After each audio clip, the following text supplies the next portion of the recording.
Hello, and welcome to the Earthsave Canada Virtual Speaker Series. I'm Carrie, and I'm with Earthsave Canada. Today, we're thrilled to be joined with Dr. David Steele, who's joining us from Vancouver. Hello, David. Hello, is my unmuting working? Because it says muted still, even though I clicked on unmute. You are actually Good, speaking, so that good. works. First, I'd like to do an introduction on Dr. Steele. David Steele is a Ph.D. of molecular biology, and he is the president of Earthsave Canada. Over his scientific career, Dave has held faculty positions at three major universities, Cornell, Queen's, and UBC. Among his scientific accomplishments over the last few years have been the design and construction of the first artificial mitochondrial gene, the surprising demonstration that some mutations are more likely to appear in cells under selection than not, and the development of a system to screen for novel cardiac drugs using yeast instead of rats. David has also long been involved in social justice and ecological activism, beginning in Atlanta, where he helped organize marches down Auburn Avenue against the Gulf War, through political and social service activism in Ithaca, New York, and similar work in Kingston, Ontario. David eventually found Earthsave Canada as a place to be effective on a larger stage. Joining the Earthsave Canada board in June 2004, David worked hard to make the organization, our organization, both effective and rigorously active in advocacy. As I mentioned, he joined the board in 2004, so we actually had his 20th anniversary as part of the Earthsave Canada board this last June. So today we're changing up format a little bit on our speaker series, and we're going to have a conversation with David rather than a presentation. We're going to discuss his observations on how things have changed since he started with Earthsave Canada 20 years ago and what the future might hold. Now, before we get started, I just have some housekeeping notes. David will be in conversation with me for about 40 minutes. We will leave 15 minutes for any questions that the audience might have. Please put your questions for David in the chat so we can ask them. For anybody that does ask a question on the live stream, your name will be put into a draw for a $25 Vegan Supply gift card. Welcome, David. Thanks, Carrie. Glad to be here. So let's go for a little bit of background here. Tell us a little bit about your journey, how and when you became plant-based and why. Okay, well, the beginning of it was, I guess, 35 years ago in Atlanta. I had an argument with a philosopher friend who tried to convince me to stop eating meat, and he thought he lost the argument. But that evening, I went home and I decided I'll eat what's in the fridge. So, and that'll be it. And I will not eat meat again. So basically, he had argued, I don't remember very well, it's a long time ago, but mostly on sentience and ecological grounds. And thinking about it, I decided he was right, and I made the change back in 1989. I didn't become vegan until 10 years later. I finally made the connection about dairy and how cows are treated, and like as well as the ecological effects of dairy cattle, and that I finally went vegan in 1999. So, I mean, we have a lot of variety right now with, with restaurants offering plant-based foods, sometimes restaurants being fully plant-based, grocery stores having options. What was it like in 89 and 99 to be vegetarian and then vegan? In Atlanta in 1989, it was quite tough because Atlanta now is quite a vegan almost paradise from the sounds of things. At the time, if you went to the restaurant, you ordered just green beans, there's a good chance some bacon would show up in the beans. It was quite difficult. Eating out became a problem, except for little health food stores. One time we learned that Burger King had a new veggie burger. It turned out that was the Whopper with no patty. And so that was really nice one time. But that's what it was like in Atlanta. In 1999 in Vancouver, it was plus I was already basically used to being vegetarian anyway. It was very easy make the switch in Vancouver in 1999. Okay. So you mentioned that when your philosopher's friend spoke to you, he also spoke about climate as well as sentience. So you have been working, your career has been an academic one. So from an academic perspective, when did we see animal agriculture becoming identified as a significant climate change contributor and as having a some detrimental impacts on health? Well, but more on biodiversity early on than climate change, but both Okay. were happening. That would start in the 1970s. If you look at the literature, I wasn't aware of that early. But by the late 1980s, I was certainly becoming aware of some of the ecological effects, partly due to my friend Ralph. I'm sure I knew about them, the philosopher friend.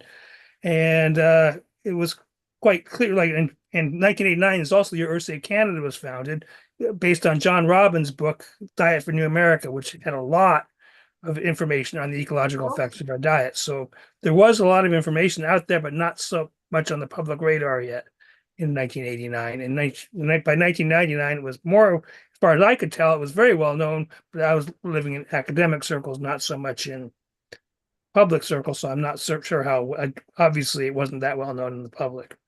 Okay, so you may not be able to give me an idea on my next question, which was when did the information on animal agriculture and its impacts become reach the public more or the general media more? Do you have a feeling on that? I got more aware because I joined Earthsave in 2004 and started interacting to some degree with the media and public talks and things like that. And what I think a major contributor is when Livestock's Long Shadow came out in 2005 from the United Nations Food and Agriculture Organization. But I don't really know, but I would think people became more aware of the issue then when Food and Agriculture Organization identified in their initial estimate animal agriculture to be responsible for something like 18% of global warming gases. Now, that was quite a little bit of an earth shaker, right? Livestock's Long Shadow. I didn't think it was Earthshaker, but maybe it was. I don't know what the media did with it. I wasn't paying that close attention. Okay. But I think a lot of people who were concerned, it certainly was made an impression on them. How much it reached the public is another question. I really can't speak to that really well. So 20 years ago, when you joined Earthsave Canada, the public was well aware, I think, already about the term was then global warming. We didn't use climate change as much 20 years ago. Certainly that's a term we use today. And animal agriculture, I don't think really had made that much of an entry into the public and the media's mind that it was part of the problem. And but now, do you start seeing the governments now and the public being more open-minded or more questioning on the contribution of the climate impacts and health-related dangers of animal agriculture? I think there's some increase in the public, and depending on the government, some substantial increases in awareness in governments, especially in Europe, who are responding much more in a much more urgent way than people governments in the United States and Canada are. There's you're probably going to ask me more about this later, so I don't want to go too much depth unless you want me to go into it now. But there in Europe, there's much more response than there is here, but there is response here as well. What kind of response that have you seen here that you think is good? Well, the government of Canada is now investing a bit in making alternative proteins, Yeah. plant-based proteins, and like things like that. There is officially some concern about animal agriculture in government on global warming and biodiversity, although it's no real actions from the Canadian government on that I'm aware of, though there may be things going on in the background. I think probably popularity is the problem. Most people don't really want to see these changes that they're required to deal with the crisis. Yeah, well, a lot of smokers, I'm sure, didn't want to know that they were getting lung cancer from cigarettes either. Sometimes we just have to react to what the information tells us. So, in your career, you've been very science focused, and what has what science have you followed? What science made an impact on you when it comes to the global progress in relation to climate change, health, and animal welfare? I'm not sure what you mean by that, but I read the scientific literature constantly. Every day I'm reading, I'm scanning the Medline, looking at the specific journals, reading the popular press, seeing what's new and what's out there in the air in publication and putting that into my long-term sort of models in my head of what's happening with these various issues, global warming, biodiversity loss, etc., and keeping as up to date as I can, and using the best sources I can, and reading the literature critically, deciding, does this make sense? If it does it fit in my model? That's fit in what's the general knowledge good. If it doesn't, well, why doesn't it? Does it make sense? Does that it doesn't? Can we? Is it pointing something new, or is it just not well done? That kind of thing. So I'm constantly in literature, mostly to keep up to date for Earthsave Canada. And there is a lot of literature out there. And it's an interesting thing because if, depending already on what your bias is, you can find anything almost online that will support you. You can be absolutely saying that having more cows will improve the environment. And you'll probably find something out there that will support that. And given your background, I guess you feel that when you look at things, you are looking at them with a very discerning eye.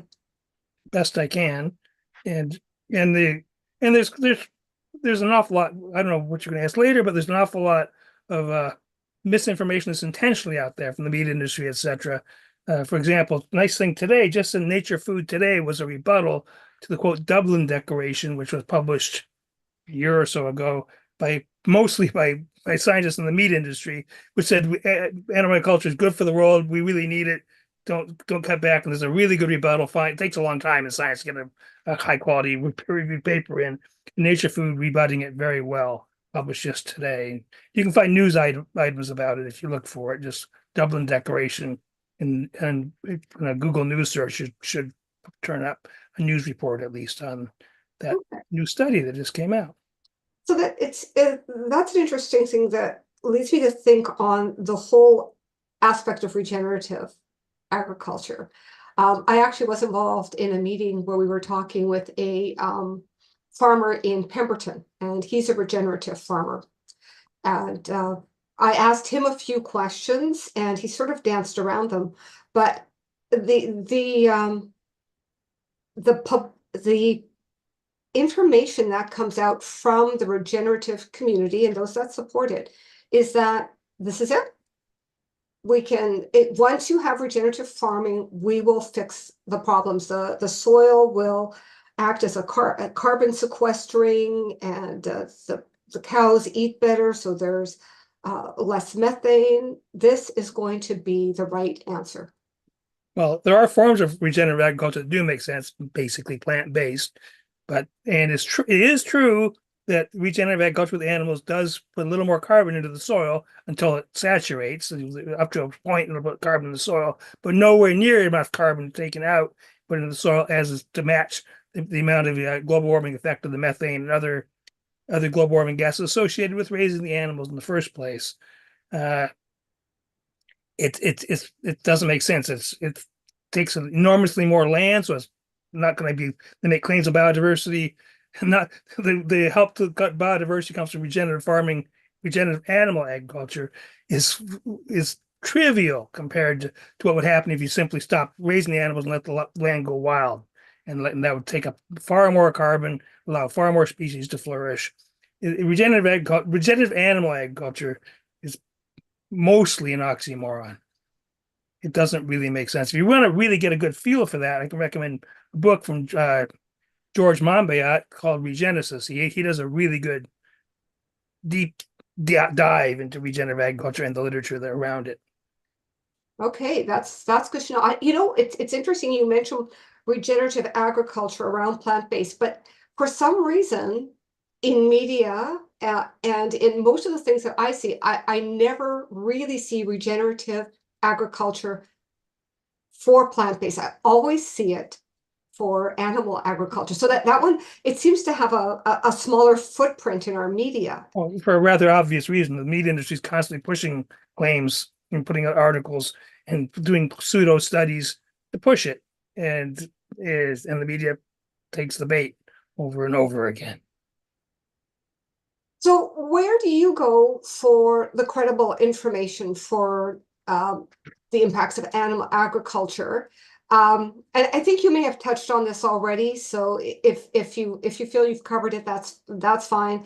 But the other question I have is for people that want to know more but are not in the sciences, they want to understand, but they want to understand more. Do you have any credible sources as well for a layman Yeah, to look at, or good graphics for people also to get a quick visual on what impacts are? yeah. For starters, if you're not that well informed, our blogs are quite good. We have articles on various topics. They're short, self-contained, sometimes not so short, but they're self-contained, well referenced with links to the backup information that are carefully explained and are quite accurate. Also, another really good source, which puts things into context generally as well, with lots of graphics, is Our World in Data, which you can find online. It's quite well done, and it's very reliable. Those are the two.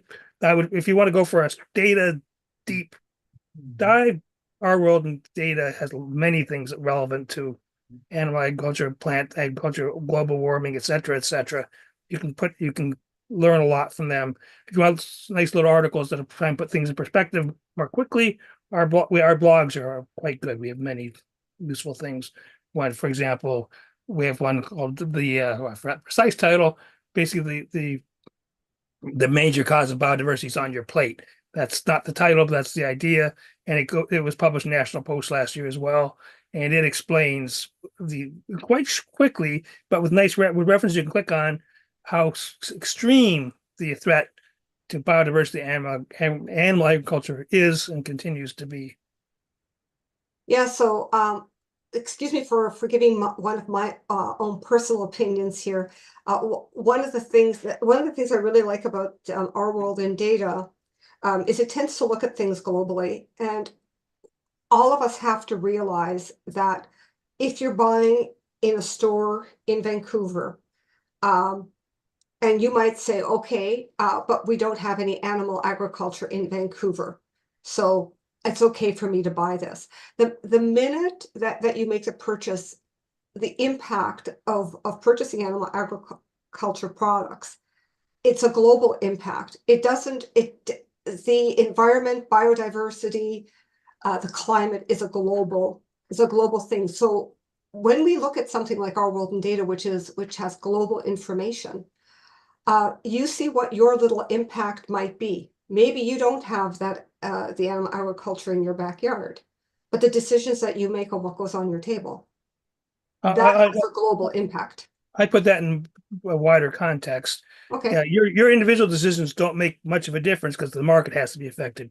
But if you join as a group and become part of a movement where people are reducing animal agriculture product purchases, etc., you start having an impact because the market starts dropping, starts shrinking, and that starts reducing the damage. And the damage to global warming, obviously, global warming is a worldwide issue. Everything you do that affects global warming affects the whole world, and it's really makes a lot of sense to join in with as many people as you can to stop doing things that cause global warming and that cause biodiversity loss. And the more people who do it, the more likely we are to succeed. That's why personal action is really important. But also, we need to call for government action as well. And I presume you're going to get into that as well later on in the A little, yes, a little bit later on. And just for the audience, they've recommended Our World in Data. It's a place I go to a lot as well, and it is affiliated with the University of Oxford. So the science behind Our World in Data is very, very good. Just in case somebody doesn't know the association that Our World in Data has. So one of the interesting things we saw happen this year is that the Paris Olympics made a concerted effort to have more plant-based foods um, at their event. Not only that, but I believe it's the US Open, correct me if I'm wrong, in 2025 also will have more plant-based options at their events. And I don't think this would have happened 20 years ago, 15 years ago, 10 years ago. What do you see in these kinds of major changes, ones that are so public? I How do think you see in that? Europe, public consciousness and especially government consciousness is much higher of the threat of animal agriculture to global warming and to biodiversity is much higher than it is here. Although the U.S. opens in New York City, which is a special case where the mayor has really been pushing plant-based for similar reasons. But in Europe, the governments see the data and they're reacting intelligently to the data. Say, look, we're having horrible effects on biodiversity. We're approaching ecological collapse, enormous effects on global warming. So governments are starting to do something. The French government decided to make the Olympics as well, not as global warming neutral as possible, but much lower than average for the Olympics. The Danish government is trying to move people away from meat.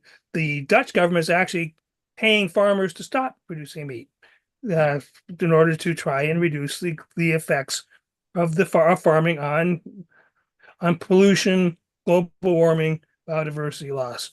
The Europeans are way ahead of us in that regard, and it's really nice to see that they're there. We need to catch up. And their per capita consumption of meat products is lower than ours. So, you know, and they're making changes when they're already contributing a little bit less, I guess, on a per capita basis. Yeah. Than we are. Quite a bit less actually than we are. Yeah, I don't know the exact numbers, but I off top I don't either, but we're not quite as bad as the USA, but we're quite bad by world standards. I think as a per capita, we might actually be a little bit above them, but that's because there's a lot of poor people can't. No? I don't know what you're talking about. Per capita meat consumption is higher in the United States than in Canada. Oh, okay. I thought I saw numbers that were different. Okay. So we haven't talked about this a lot, but I want to cover it a bit is the issue that we have with animal agriculture and health, and also the aspect of some of the viruses that go through like the bird flu virus, swine flu virus. And the way that we keep the animals, we're actually ensuring that at some point we have another type of pandemic potentially. Well, we do a number of, well, if you're talking just about disease risk, well, disease risk, zero on that. We feed the vast majority of antibiotics in North America, roughly 80%, that varies from year to year, of antibiotics that are useful to humans are fed to farmed animals. So we're exposing bacteria constantly to antibiotics, and some bacteria will develop resistance. And so farmed animals, or our animal farms, I guess, are major sources of antibiotic resistant bacteria. There's several studies that have shown that you can find lots of antibiotic resistant bacteria on farms, and it drops off as you move away from them. And very, very probably that's also part of why we have antibiotic resistance bacteria in humans nowadays too. UTIs are harder to treat, for example, because many bacteria are resistant to the standard antibiotics. We also have a lot of animals together. You give it a lot of chance for when you get a viral infection, get them to get mutants that can cause new viruses. Also, that's really complicated when it comes to the flu. But the mere fact we have lots and lots of animals together means we're going to have a much higher chance of getting a nasty variant of a flu or some other virus coming from those animals to affect humans. And one of the worst things is, for say the flu virus, it might be even worse if we didn't pack them so closely together. They had some outdoor space, they might run into mammals, and that would increase the probability even higher for us to have these nasty new flus coming through our bird flu that affects humans, which looks like may be happening already. Unfortunately, in Missouri, a few people have seen person-to-person transmission after the flu virus got into a cow. I don't want to get into how this happens, but basically mixed birds and mammals, you greatly increase the chances of getting a new dangerous flu virus that affect humans, and that's going on. That's why most flus come out of Southeast Asia, where pigs and chickens are raised together, and here they're not so much together, but there's not so much virus around that's getting into other animals as well, and getting into humans as well, and that's pretty scary. It's odd that I mean there is a bigger focus, I think, on on climate change and on animal agriculture, but there isn't as much of a focus in the immense impact of having so many animals together in one small place as we do in that factory farm model. That if there is a disease in there, it can just go rampant, and it can move from a farm worker to someone else. I wouldn't put it just on factory farming. Like I said, for poultry farming, it may even be worse to have them spread out a bit where they're Yeah, outdoors and they exposed to other animals and other birds that bring it in. It's terrible. The factory farming, the risk is very high, but the regular farming risk is probably even higher for creating a nasty new flu virus. So it's just the poultry farming altogether is very risky in any height and any significant density. And so we don't want to simplify. It's not just factory farming. okay. It's animal agriculture in general creates these risks. Yes, and definitely everybody wants things cheaper, cheaper, and cheaper.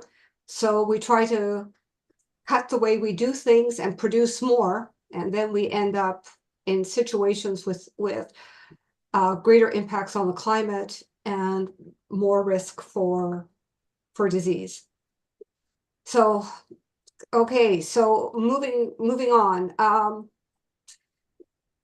What do you think is happening today around you? When you live in Vancouver, you see good restaurants and things. Let's focus on some more of the positive things that you have seen happen around you. Well, more people are aware.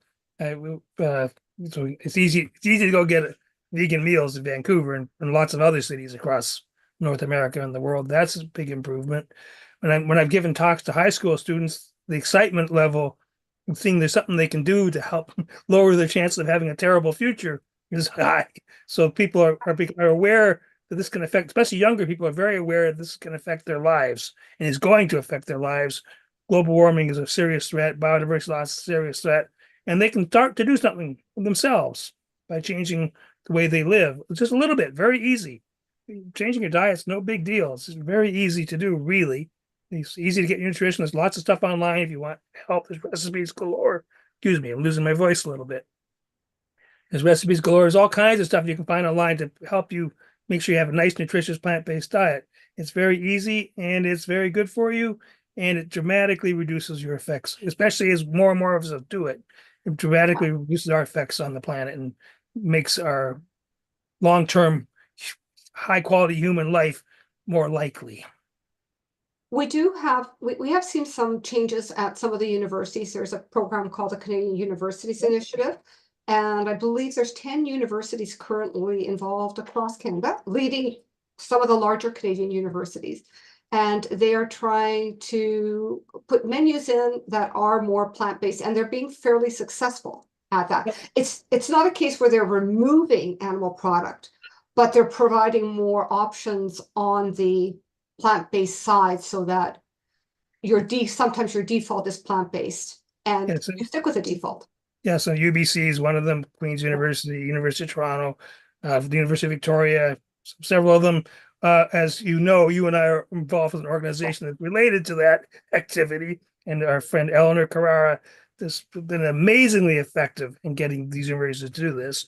But yes, universities are doing it because they realize the serious threat animal agriculture is, and they're making slow changes, but they're making stepwise changes going further and further. This goes all across the world. In England, it's very high levels of that happening. United States, and just yet another NYU just decided yesterday or something that they're going to do the same thing.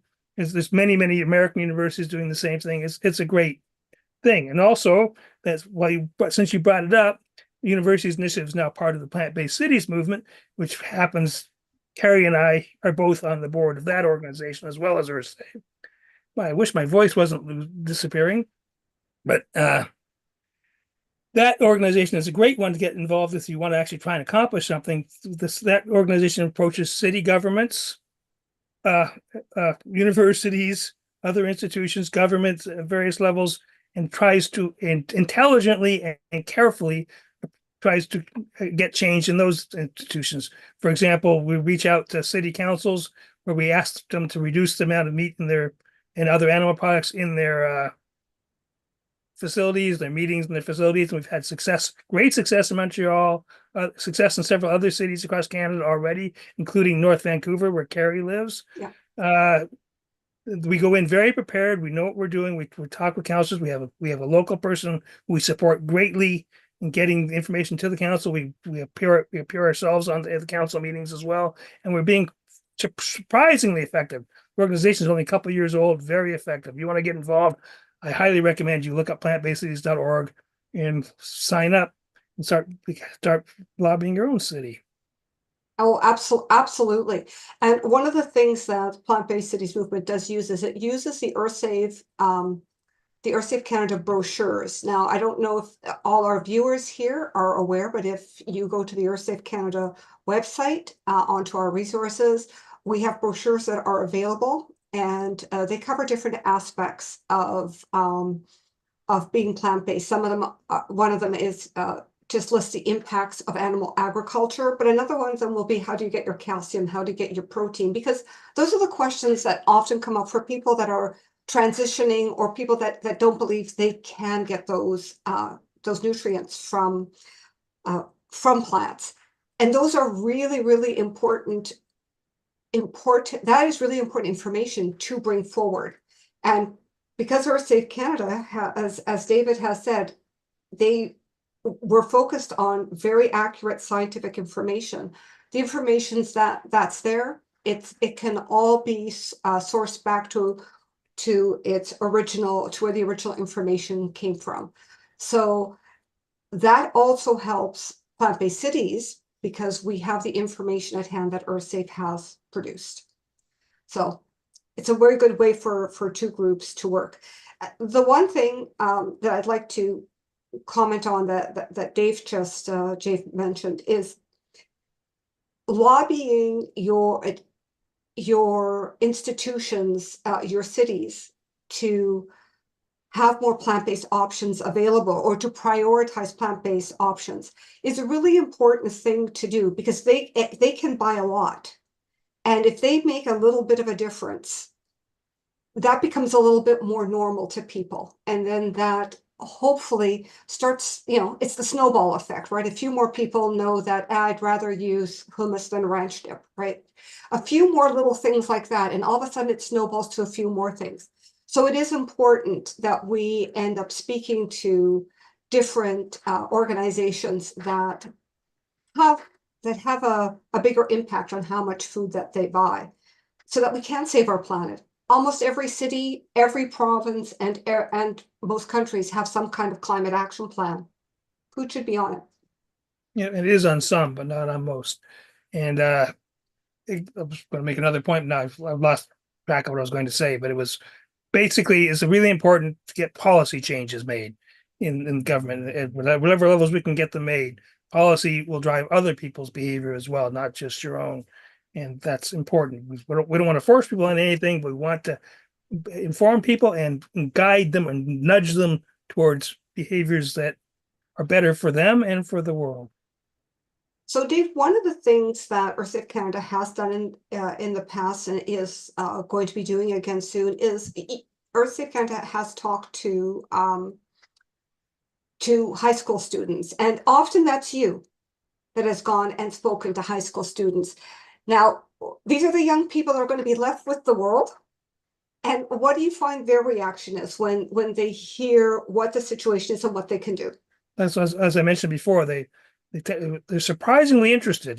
When I first started doing that years ago, I haven't done it in a while. The pandemic has put a end to it, but we're starting it up again. The level of interest is very, very high because they're getting information that's about what they know is a high risk, and they're learning that they can do something about it. And I find the response is very encouraging. They make my day. Giving talks to high school students make my day because the responses are almost always really, really good. The younger ones are better to reach 9th and 10th graders because they don't feel they have to look cool so much, it seems.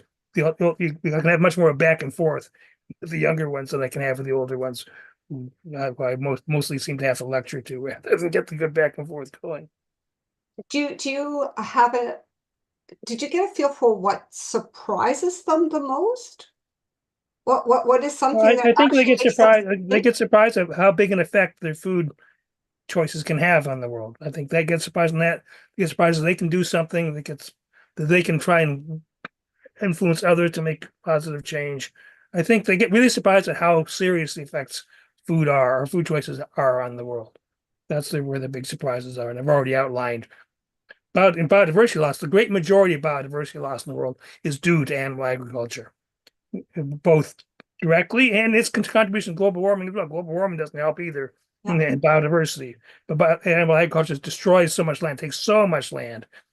For example, there are a few studies have found basically the same thing. If we were to move away from the whole world to move away from animal agriculture, we could feed the entire world on roughly 1/4 of the land we're using now, and that would allow biodiversity to flourish like crazy elsewhere, and would Yeah. allow carbon to be taken up into growing plants, and would to a great significant extent mitigate global warming as well. So it's a win-win situation to move away from animal ag.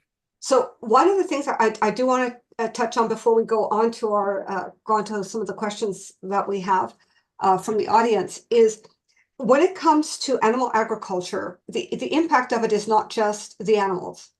There's also commodity crops. So I recently or last year I got an email from Marketplace asking me if CBC Marketplace if I look at the ingredients on food label ingredients, so that do I choose not to buy soy because so much of the Amazon rainforest is disappearing because of soy. And the interesting thing is that how much of that soy is actually being grown for human consumption versus animal consumption.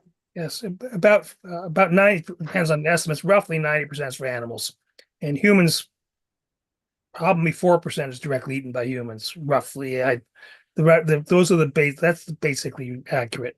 There's in the United States is even higher for animals. 92, 94% of soy goes to farmed animals. Uh, it used to be the majority of corn went to farmed animals. Now the majority of farmed corn goes to farmed animals and biofuels. We grow more corn than we used to. And so it used to be about 80% corn to animals, 20% to humans, one either directly or indirectly. Now it's about 40% animals, 40% biofuels, which are extremely inefficient, unwise choices as well, especially with corn, and 20% either Yeah. processed or unprocessed to humans. And we grow much more corn than we used to before biofuels. So we're actually using more land than we used to. We're still feeding comparable numbers of animals, maybe even more corn, and plus we added out that much more corn to Yeah. to biofuels. No, we're doing that does enormous ecological damage. The amount of fertilizer we have to do, put down that leaches into the soil and gets into the rivers and creates dead zones where fish can't survive, the mouths of rivers, and like the end of Lake Erie every year. It's quite terrible the amount of damage we do by simply growing the crops to feed the animals Yeah. and biofuels now as well. Oh, absolutely. So when we talk about animal agriculture, it's not just about the actual animals, it's about what they need, the amount of water they need to drink, to be healthy, the amount of food that they need to eat. It's a much bigger picture than just the farm that Yeah. has the animals Yes. on it. And Okay. I Yeah. haven't even started talking about manure, which No. is a whole other issue. Well, there's an article on our blog called Waist Deep in the Big Muddy, which is all about manure in Canada. So you can find that on our blog if you look for it. Yeah, so some people have said that, oh, manure, cattle manure, you would just put it on the plants and it's a fertilizer. Well, there is so much that It there is overwhelms. much more that we simply cannot put all of that on And the plants. And it's also very expensive to transport. and So it gets into groundwater, and we get things like the Walkerton disaster and things like that as yes, well out of it. It's just to make it clear, the great majority of the water that goes to animal agriculture does not go to the animals directly. It's going to the corn and soy and the alfalfa grown. My cat is playing with my arm, excuse me. But sorry, the the great majority of the water and and land use for most animals is in the crops that are grown for them.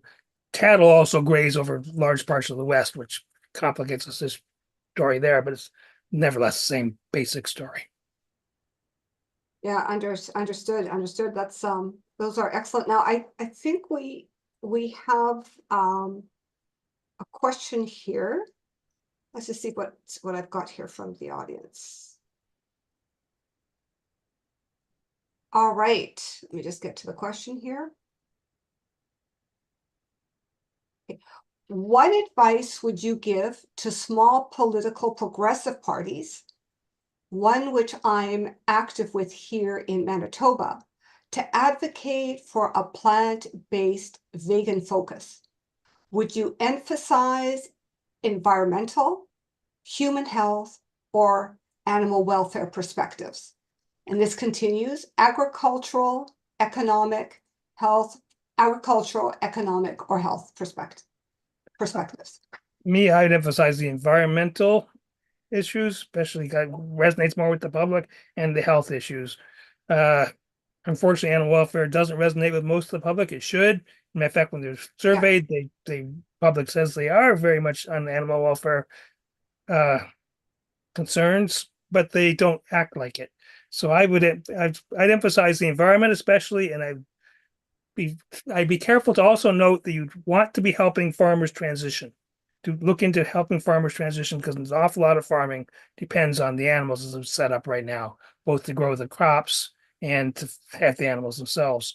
So you want to emphasize environment and how you can help the environment, and I think you need to have a side emphasis on helping farmers transition. That's my personal opinion.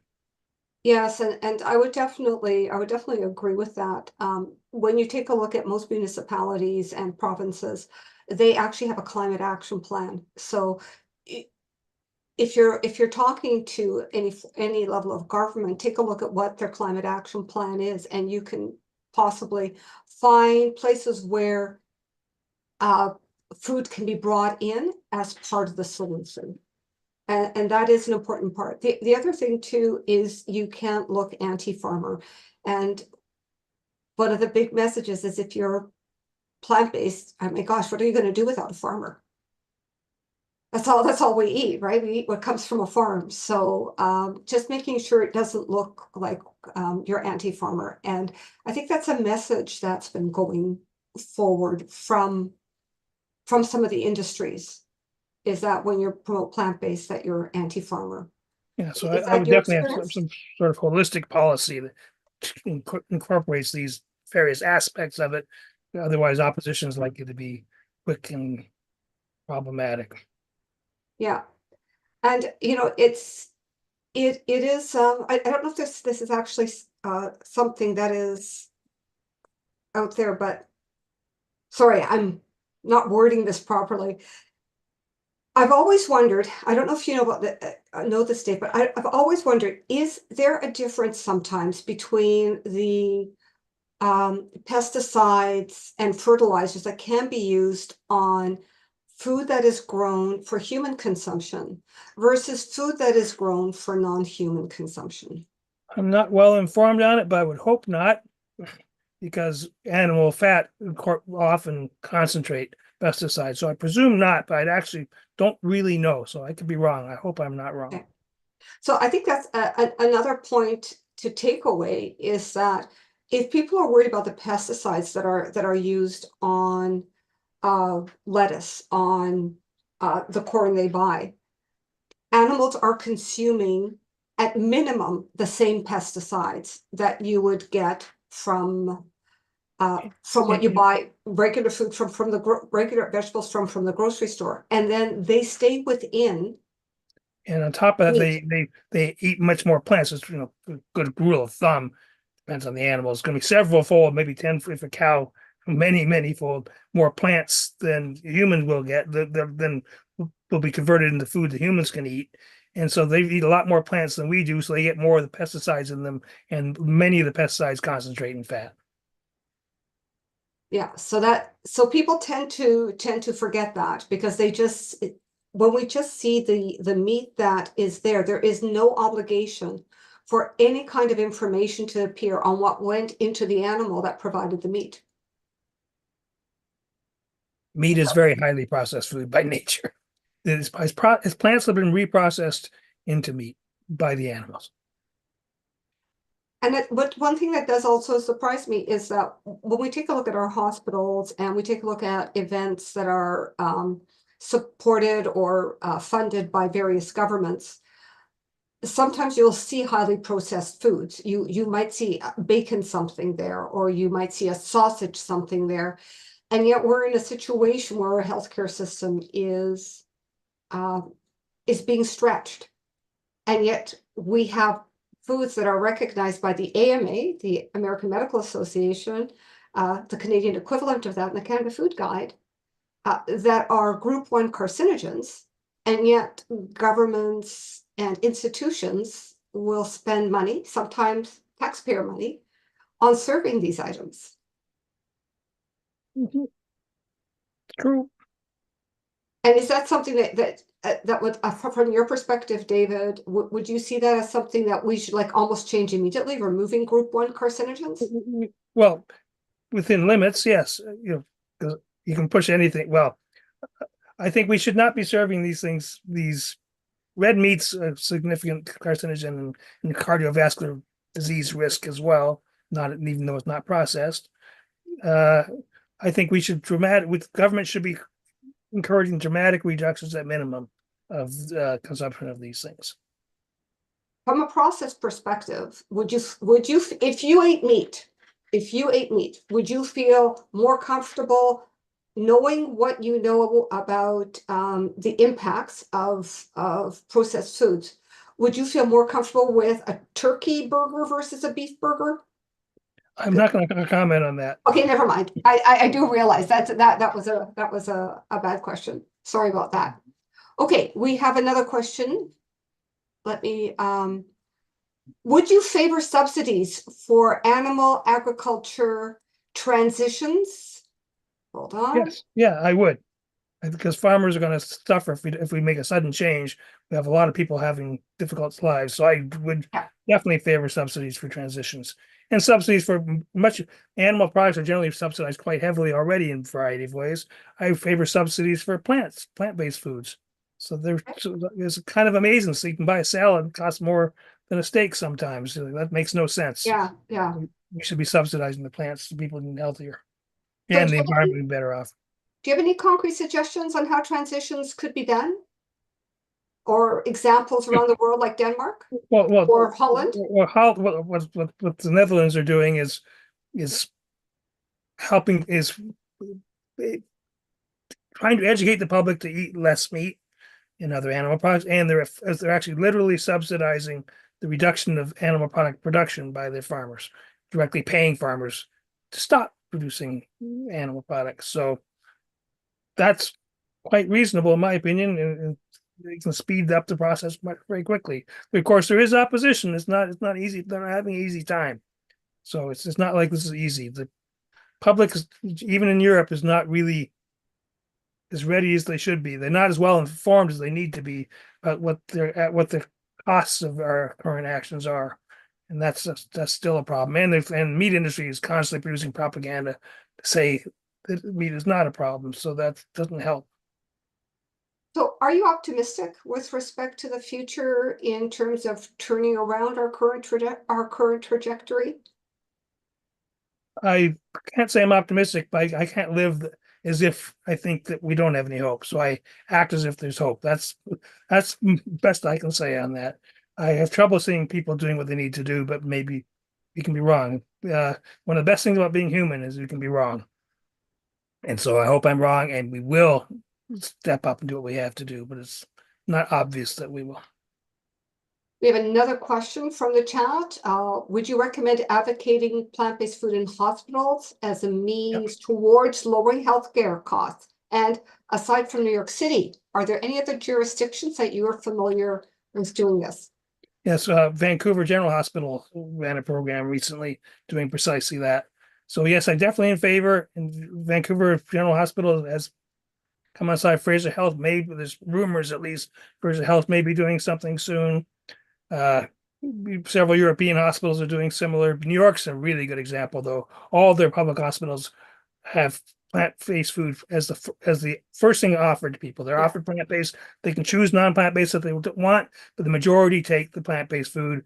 And overnight, the latest result numbers that came out in a study on that was, I believe, 90% satisfaction with Yes. plant-based meals. So that's really good. So that's a really good move New York's done there, working with I believe it was Greener by Default was working with them and done a great job in making plant-based foods the default in the New York hospitals, and it's working. I think one of the other things they did that was very good is they did pay attention to demographics, and they brought in different foods, different ethnic foods, Yeah, and they make the flavor. foods. They're not stupid in the design of the foods. What foods they're offering, they provide foods that people would like. And that's a smart thing to do. Absolutely. Absolutely. And it's nice to see that we have that happening in, we had a trial of that in Vancouver. And hopefully we will see a lowering in healthcare costs if this continues. Yeah, the hospital itself influence within the over the time frame. People in hospital generally probably won't have much of a health effect. If it influences their behavior after they leave and they continue eating plant-based, that will have a big health effect. Well, if they like their food, maybe they'll start having that at home. Especially if they given information about why they're getting this kind of food, that might help them make that change as well. Now, you personally, when it comes to your own cooking, etc., have you found it very easy or difficult to Easy. eat well? I eat well. I meet my nutritional needs easily. It's very easy to cook for myself and to go out and get things and feed myself well. So it's no problem at all. And I've been doing it, 35 years now, 25 years vegan. So not a big deal. That's excellent. So do you have anything else that you would want to tell tell the listeners that are attending, our audience? Well, if you like Earthsave Canada, give us a little money. We can always do more work with some donations. Plant-based cities could use some donations as well. If you want to help out and do something that helps these organizations accomplish our goals, donations would be nice. That's my closing statement. So I will ask one more thing. When you're at events where you're tabling and you're representing Earthsave Canada, what are some of the more interesting questions that you get from the public that aren't as informed? Well, I don't know if they're interesting, but by far the most common is, where do you get your protein? Yeah. Like, I don't think it's a very interesting question, but it's very, very easy to get your protein in a plant-based diet. That's pretty much eat a varied diet over the day, very plant-based diet day, you're likely to be okay. Check it out, do some check to make sure you are. Just get some legumes and some grains in there. Your odds are you'll be fine. The hard one is iron. You need to work a little harder to get your iron. And we've got brochures for that. We do. We're using Health Canada values. The values in them come from Health Canada, but they're explained a nice, easy way. And our brochures, which are online under resources on the Earthsave Canada page. Of course, our blog is under resources as well, I believe, on the Earthsave Canada page. I would have to go there right now. I can't remember for certain. We can certainly find it by going to earthsavecanada.ca. Yeah. Earthsavecanada.ca/blogs or blog will get you to the blogs anyway. I forgot. And my cat is continuing to try to distract me here. So, Well, he's actually very smart because we're coming close to the end of our speaker event. And my dog also, you can see at the back, he wants to get let out of the room. So David, thank you very much for joining us for the speaker series today. It's really good to hear some of the changes that you've seen and the information that is get some details from you on the information that is out there for us. We can make a difference, like you said. We have to hope that we can make these changes, and we can all take part in that. and we all can work towards it. Okay. Thank you very much. Thank Take you, care. everyone, for joining. Bye-bye.